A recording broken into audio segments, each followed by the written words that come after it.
আমাদের ছোট্ট বারান্দা। পিকোকিবা কুঞ্জে কুঞ্জে কুহু কুহু কুহু গায়, কি জানি কিসের লাগে প্রাণ করে হায় হায়। আমাদের ছোট্ট একটা বেলকনি। এই বেলকনিতে আগে অনেক পাখি আসতো, ছোট্ট ছোট্ট চড়ুই পাখি, আরও কিছু নাম না জানা টুনটুনি পাখির মতো ছোট ছোট পাখি এসে বাসা বাঁধতো, ডালে ডালে বসতো। বারান্দার উপরে একটা শেড আছে, সেখানে তাদের বাসা ঘর বাঁধতো তারা। এবং আম্মু যতদিন বেঁচে ছিলেন আম্মুর সাথে তারা কথা বলতো, কি এক অজানা অচেনা ভাষায় যেন তারা কথা বলতো।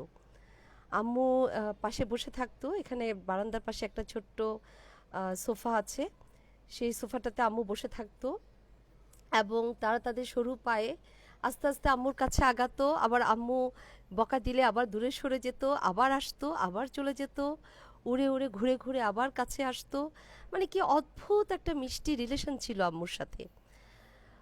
অদ্ভুত রকমের একটা আশ্চর্যজনক ব্যাপার হচ্ছে কি, এই যে আম্মু চলে গেলেন আজকে ২ বছরের উপরে, এই ২ বছরের মধ্যে একটা পাখিও আর আসেনি বাসাগুলোতে, আর এসে তারা বাসা বাঁধেনি। এমনকি বেলকনির এই যে রেলিংগুলোতে কোনো পাখি বসে না, কোনো গাছের ডালে আমি কোনো পাখিকে বসতে দেখি না। চড়ুই পাখি বলি আর যে কোনো পাখি বলি, ছোট ছোট টুনটুনি পাখিগুলো আসতো, কোনো পাখি কিন্তু এখন আর আসে না। ওরা যেন কেমন করে জেনে গেছে, বা ওরা ওরা কেমন করে যেন জেনে যায় যে এই ঘরের মানুষটি বা এই ঘরের লক্ষ্মীটি, এই ঘরের সবচাইতে বড় মায়া, সবচাইতে বড় ছায়া এখন আর এই ভুবনে নেই, সে অন্য কোনো ভুবনে আছে। মানে কি অদ্ভুত একটা ব্যাপার। আমার ভীষণ অবাক লাগে মাঝে মাঝে, আমি বসে বসে ভাবি, আমি খুঁজি যে কোথায় পাখিগুলো, কেন তারা আসে না। তারা কি সত্যি বুঝে গেছে যে তাদের বন্ধুটা আর নেই? আমি জানি না আম্মু, তুমি যে ভুবনে আছো সেখানে তোমার পাখিদের সাথে কথা হয় কি না, আমি জানি না।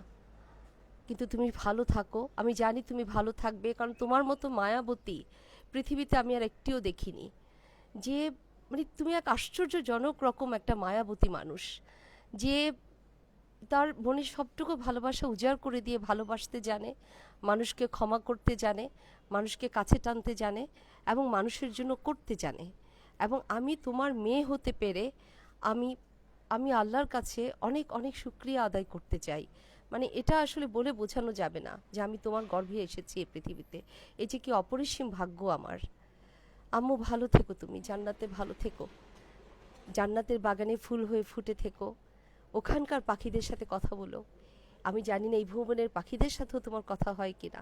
ভালো থেকো তুমি, মায়ায় থেকো, ভালোবাসায় থেকো, দুধে ভাতে থেকো।